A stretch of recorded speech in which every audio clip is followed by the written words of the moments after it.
labs, kasi araw ng Sabado ngayon. Ayan, tayo ay naglalaban ng ating mga uniform. Uniform ng ating mga apo. Ayan mga lalabs. Habang tayo naglalaba, syempre ay nagpapapak tayo. Nagluto si Lola ng dynamite. Ayan, may sili.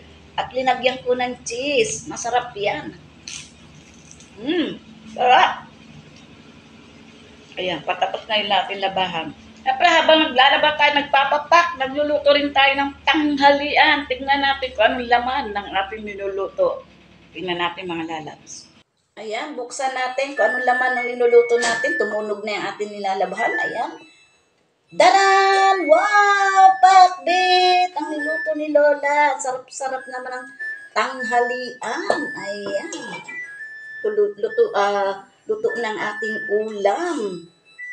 Tumutulog na rin ang ating labahan. Ayan, tumunog na yung ating labahan. Bubuksan na natin kung anong laman ng ating linalabahan. Ayan, ang laman ng mga nilalaban.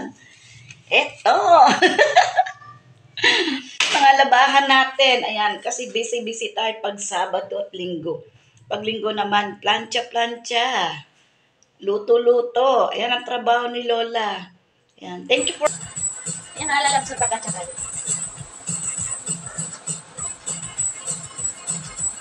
Ayan, sinasamahan natin ang saya. Bukas kasi malalas, lunes na. Mapasok na yung ating mga estudyante. Kaya nare-ready ko na po yung kanilang mga uniform.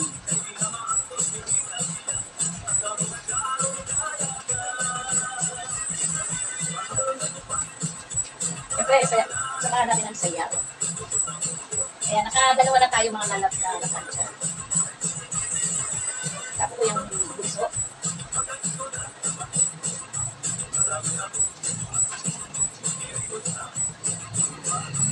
Dito pala ako sa tindahan, nandito ako nag-live.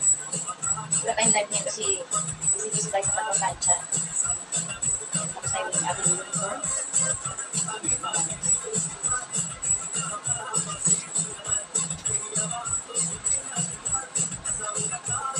Yan, ito naman. Sa ako natin babae naman na panganay, yung kanilang uniform. Yung kanilang uniform.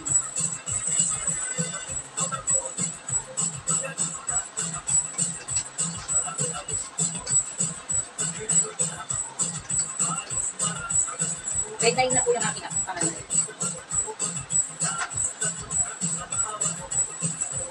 Ito po yung gawain ko. Pag Sabado Linggo, busy-busy po tayo. Busy-busy tayo sa pag-ready ng mga uniform ng ating mga apo.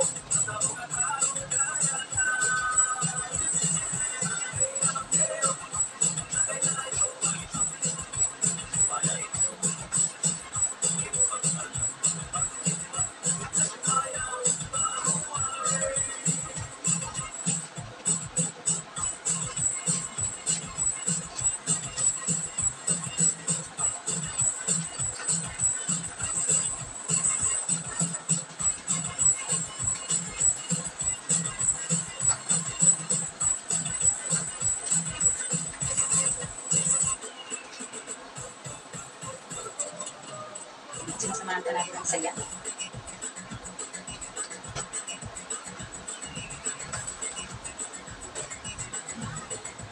Ayan, tapos na yung ating isang uniform. Ito naman po sa akin yung ako na lalaki. Ito, patches po siya. Grade 7 po yung aking ako na lalaki. Yung nauna ko pinalan siya, grade 5. Tapos grade 8, grade 7 po. Yan po yung mga alaga natin.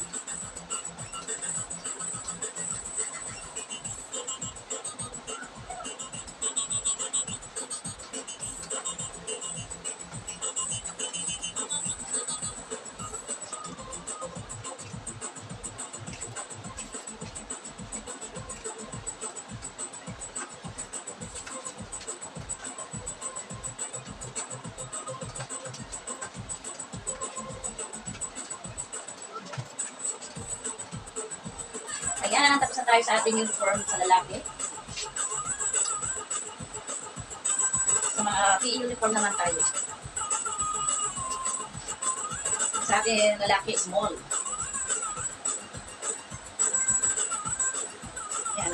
kanilang PE uniform. Sa lalaki ko doon, guys. Yan, tagi-isang ano lang sila, polo. Isang polo, isang blouse, kasi meron naman sila mga t-shirt.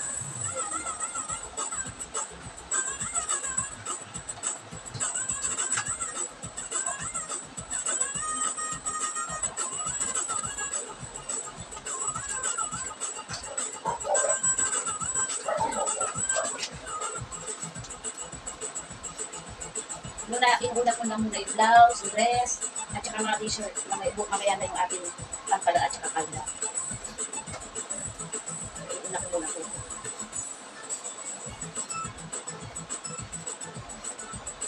Ganyan ang buhay ni Lola.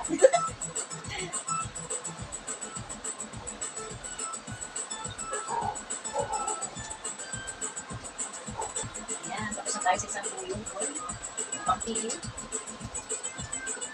Ito naman po sa ating grade 9. Medyo naman ang kanyang t-shirt. Pinila small. Sarap ko naman itong babae.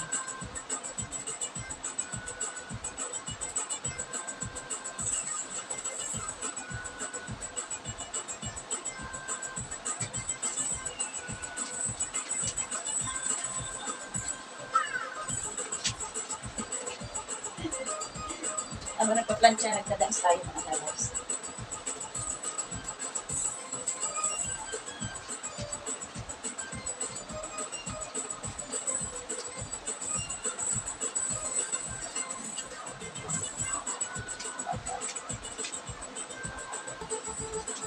Yan, ito naman yung pantalon nila. Ito yung pang-PE na nakas. Dadaanan lang natin ng plancha. Pag-isa naman sila. Grade 7 po at saka grade 9. Isa lang mga uniform nila mga lalabs.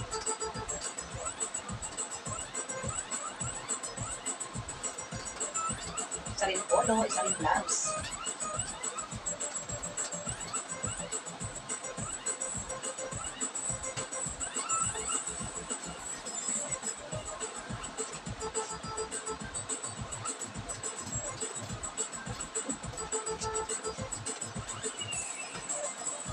Diba? Saya naman mga lalabs sa mga gumagawa kayo, magpaplansya kayo. Ano? Sinasamahan natin ang sayaw.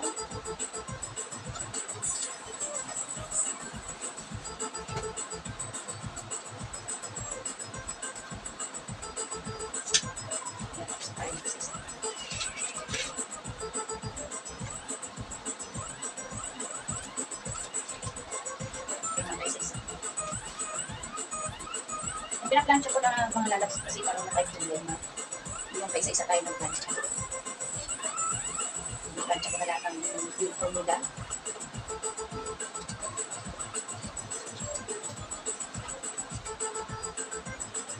Ito naman sa lalaki kasi small.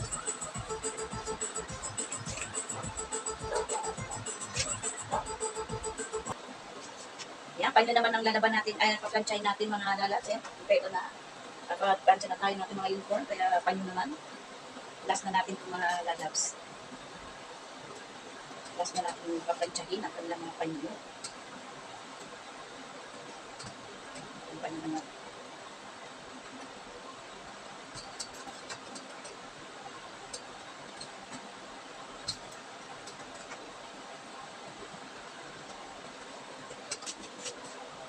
Lalabs, tapos na tayo. Ayan, terno-terno yan.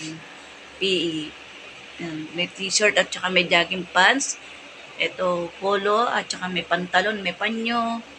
Ito naman sa ating babae, blouse at saka palda. Ito naman sa ating bunsong apo. Ayan. Ayan ang kanilang uniform. Ayan, ito yung mga t-shirt. Ayan, tapos na tayo mga lalabs. Tapos na tayo magplancha. Ready na bukas sa pagpasok ng ating mga apo. Thank you for watching mga lalabs. Thank you, thank you.